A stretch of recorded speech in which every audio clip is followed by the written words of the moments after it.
Morning, everyone. Happy Monday. Feels like a lot of Mondays in a row these days, right? I'm here to talk to you about a little bit about my infertility journey today and the turning point in it that kind of changed everything for me. If you don't know me, I'm Erica Hoke. I'm an infertility mentor and empowerment coach. And I, if you don't know anything about my story, let me just give you a teeny tiny background. So I had been diagnosed with unexplained infertility, but that unexplained infertility diagnosis also came along with um, a lot of reproductive issues diagnosis. So I still got the title of unexplained infertility, despite having stage 4 endometriosis, uterine fibroids, low AMH and ovarian reserve, PCOS, factor 5 leiden, and thyroid disease. So, despite having all those diagnosable reproductive issues, I still got the diagnosis of unexplained infertility. Go figure.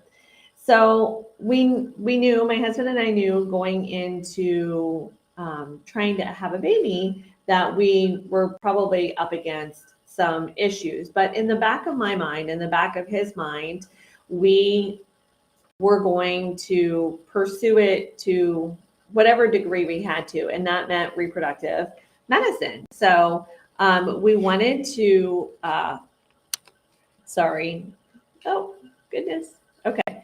We wanted to do whatever it took. And so we had done consultations with reproductive endocrinologist. I had surgery. So I had surgery for an excision for my stage 4 endometriosis, which was very aggressive. That was the first surgery that I had. I had some basically what turned out to be exploratory surgery for uterine fibroids. Nothing was really found. The second one, they were able to find 1 or 2 or 3, just a handful of small fibroids and excise those. But my symptoms persisted. So I was having terrible, terrible, painful periods, very heavy bleeding, lots of clots. Sorry, TMI, but you girls know that are watching what that's like. So I had all these terrible symptoms. So finally, the next part of the surgery,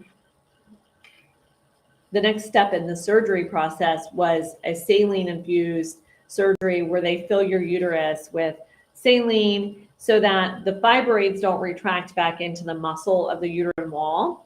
And it turns out because there was the fluid in there and they were able to not be pushed back into the wall by, just the pressure of poking around in there, they were able to find a handful, it's probably somewhere between 20 and 30 small fibroids that they removed. It looked like a handful of aquarium gravel. And so that was out of the way and we went forward. We were still trying to get pregnant on our own. And we went to the reproductive endocrinologist and we were told that IVF was absolutely out of the question for us, that we could try IUI, but IVF was not possible because they couldn't do an egg retrieval on me because my ovaries were already hyperstimulated. So they couldn't stimulate me to do an egg retrieval. And I had very few eggs left at 34, 35 before we got pregnant. For the first time, I was diagnosed with a low ovarian reserve and low AMH. So the turning point for me was being told no. And if you ever talked to my mom one time in my life, you would tell her that even from a young age, I did not like the word no. So I set out on trying to find ways to help myself increase my fertility naturally, what affects fertility. And that's what I'm putting together for you guys in my course, my Infertility Success Blueprint course. So I started implementing those things. They included diet and lifestyle changes. They included supplements. It included acupuncture for fertility.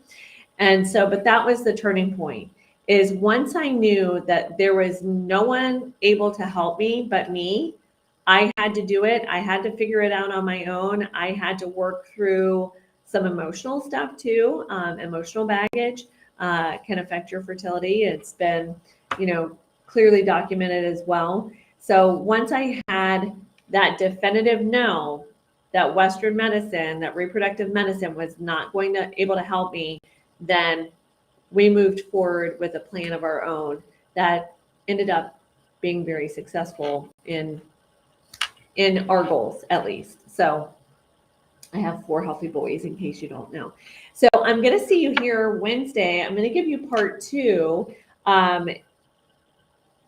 And the second part is, even though I got pregnant, I still was not at my healthiest. And we're going to talk about that. So if you're watching on YouTube, go ahead and hit that like and subscribe, especially if you want notified for part 2 on Wednesday, noon Eastern Standard Time. I'm here Monday, Wednesday, and Friday. Health and blessings to you guys.